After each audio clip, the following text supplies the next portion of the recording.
রামপুরহাটে সুকান্ত মজুমদার সংবিধান রক্ষা যাত্রায় কেন্দ্রীয় প্রতিমন্ত্রীর অংশগ্রহণ। রাজ্যে শুরু হওয়া এসআইআর প্রক্রিয়া আবহাওয়ায় বৃহস্পতিবার বিকেল 4:30 নাগাদ রামপুরহাট শহরে উপস্থিত হন বিজেপির কেন্দ্রীয় প্রতিমন্ত্রী ও রাজ্য সভাপতি ডক্টর সুকান্ত মজুমদার। এদিন তিনি সংবিধান রক্ষা যাত্রা মিছিলে অংশ নেন।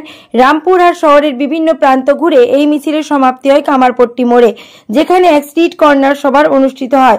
সভামঞ্চ থেকে ডক্টর মজুমদার রামপুরহাটের প্রশাসন ও পুলিশের ভূমিকা নিয়ে তীব্র সমালোচনা করেন। তিনি অভিযোগ করেন, রামপুরহাটের 8 নম্বর ওয়ার্ডের কাউন্সিলরের বিরুদ্ধে ধর্ষণের মামলা হওয়া সত্ত্বেও পুলিশ আজও অভিযুক্তকে গ্রেপ্তার করতে পারেনি। পুলিশ নীরব ভূমিকা পালন করছে, তৃণমূল পরিচালিত করছেন। বীরভূম চলছে দিদির কাজলের কথায়। এসআইআর ইস্যু নিয়েও বক্তব্য রাখেন তিনি। সাধারণ মানুষকে উদ্দেশ্য করে তিনি বলেন, এসআইআর নিয়ে আতঙ্কিত হওয়ার কিছু নেই। যারা ভারতের নাগরিক তাদের চিন্তার কোনো কারণ নেই, তবে যারা বাংলাদেশি অনুপ্রবেশকারী তারা এখানে থাকতে পারবে না। বিজেপির এই কর্মসূচিতে উপস্থিত ছিলেন জেলার শীর্ষ নেতৃত্ব, বহু কর্মী ও সাধারণ মানুষ। পুরো শহর জুড়ে ছিল বিজেপি কর্মীদের উচ্ছ্বাস এবং স্লোগানে মুখর পরিবেশ। এই ধরনের নিত্য নতুন খবরের আপডেট পেতে দেখতে থাকুন জঙ্গিপুর নিউজ লাইভ।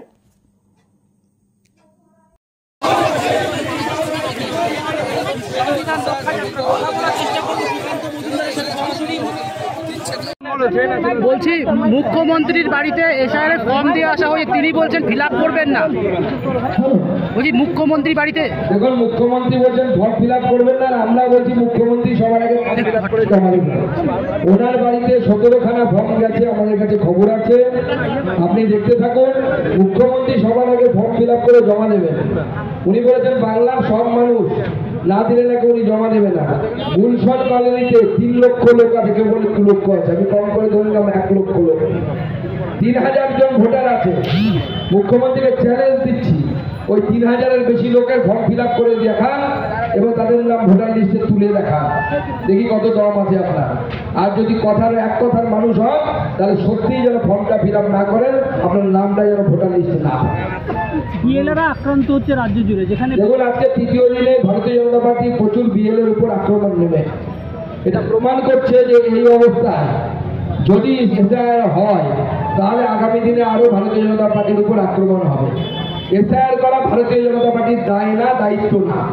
এসআইআর করানোর দায়িত্ব হচ্ছে নির্বাচন কমিশনের। নির্বাচন কমিশন যদি এই সরকারকে রেখে এসআইআর করাতে না পারে, তাহলে আমি নির্বাচন কমিশনের কাছে আবেদন জানাবো, অপেক্ষা করুন। এই সরকারের যখন ডেট পার হয়ে যাবে, অর্থাৎ এই সরকারের টেনিওর পার হয়ে যাবে, রাষ্ট্রপতি শাসন জারি করে 3 মাসের জন্য এসআইআর করান, তারপরে ভোট করান, দেখুন সব বাদল সোজা হয়ে যাবে। কলকাতা পুরসভা প্রশ্রয়ে বার্থ সার্টিফিকেট দেওয়া হচ্ছে, প্রচুর বার্থ সার্টিফিকেট দেওয়া হচ্ছে। কলকাতা পুরসভা নয়, সমস্ত জায়গায়। কেবল মমতা বন্দ্যোপাধ্যায়ের টার্গেট হচ্ছে পশ্চিমবঙ্গের ডেমোগ্রাফিকে চেঞ্জ করে হিন্দু মেজরিটি পশ্চিমবঙ্গকে মুসলিম মেজরিটি পশ্চিম বাংলাদেশ বানানো। এই পশ্চিম বাংলাদেশ বানানোর জন্য দেদারসে বার্থ সার্টিফিকেট দেওয়া হচ্ছে কলকাতা পৌর কর্পোরেশন থেকে, বিভিন্ন পৌরসভা থেকে। নির্বাচন কমিশনের সাথে কথা বলে আমাদের প্রতিনিধি দল এর আগে গেছিল, তারা যতটা বুঝেছেন যে এখনকার বার্থ সার্টিফিকেট গ্রাহ্য হবে না। অতএব যারা করছেন তারা পণ্ড পরিশ্রম করছেন, বরঞ্চ যারা অনুপ্রবেশকারী আছেন বাংলাদেশ থেকে, যে সমস্ত মুসলিম রোহিঙ্গা এসেছেন, তাদের জন্য ভালো, তারা রাতারাতি ফিরে যাক। কমসে কম বিএসের কাছে ধরা পড়লে কালাদি খাবে।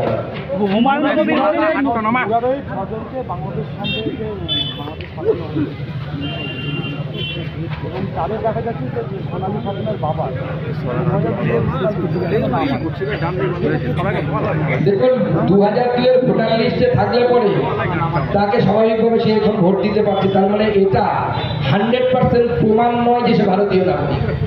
2002-এর আগে কি অনুপ্রবেশ হয়নি? 2002-এর আগে অনুপ্রবেশ ঘটেছে, হিন্দু এসেছে, মুসলমানও এসেছে, এসে তারা নাম তুলে নিয়েছে। আমি তো বহুজনকে চিনি যারা 2002-এর পরে এসেছে নাম তুলে নিয়েছে, হিন্দু আছে তার মধ্যে।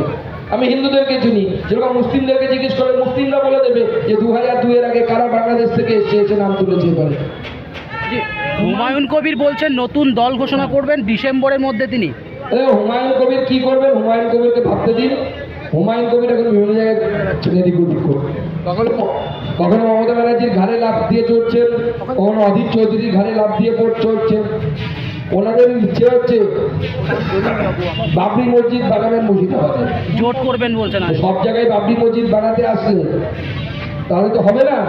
আমরাও রাম ভক্তরা আছি, বাবরি মসজিদ যেরকম করেছিলাম সেরকম আর কেউ বাকি আছে? আর কোনো প্রশ্ন আছে? বলছি যে উনি বলেছেন নতুন জোট হবে সিপিএম, কংগ্রেস, আইএসএফ এবং তার নিজের দল। এটা এগুলো অনেক, উনি কি করবেন আগে করতে দিন। ঢাকা কলসি বাজে বেশি, হুমায়ুন সাহেব বহু বাজছে, জোরে জোরে খোয়াচ্ছে।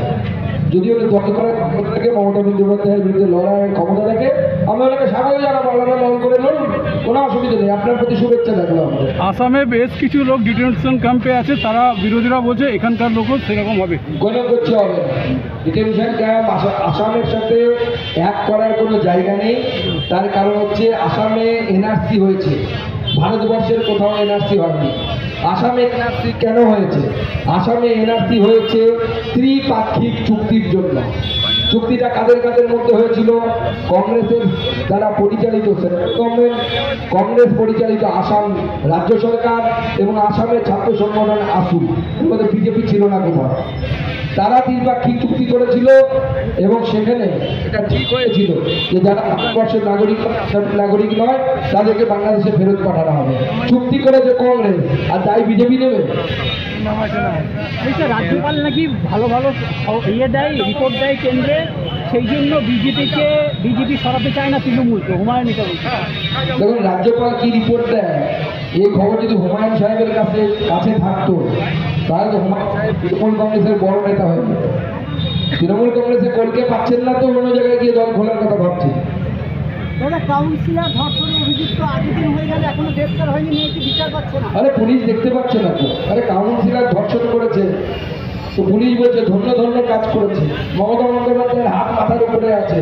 যত ধর্ষক অ্যাসোসিয়েশন, পৃথিবীর ধর্ষক অ্যাসোসিয়েশনের মাথায় হচ্ছে মমতা বন্দ্যোপাধ্যায়। তো এই পশ্চিমবঙ্গের ধর্ষক অ্যাসোসিয়েশনের মাথায় মমতা বন্দ্যোপাধ্যায়ের হাত আছে।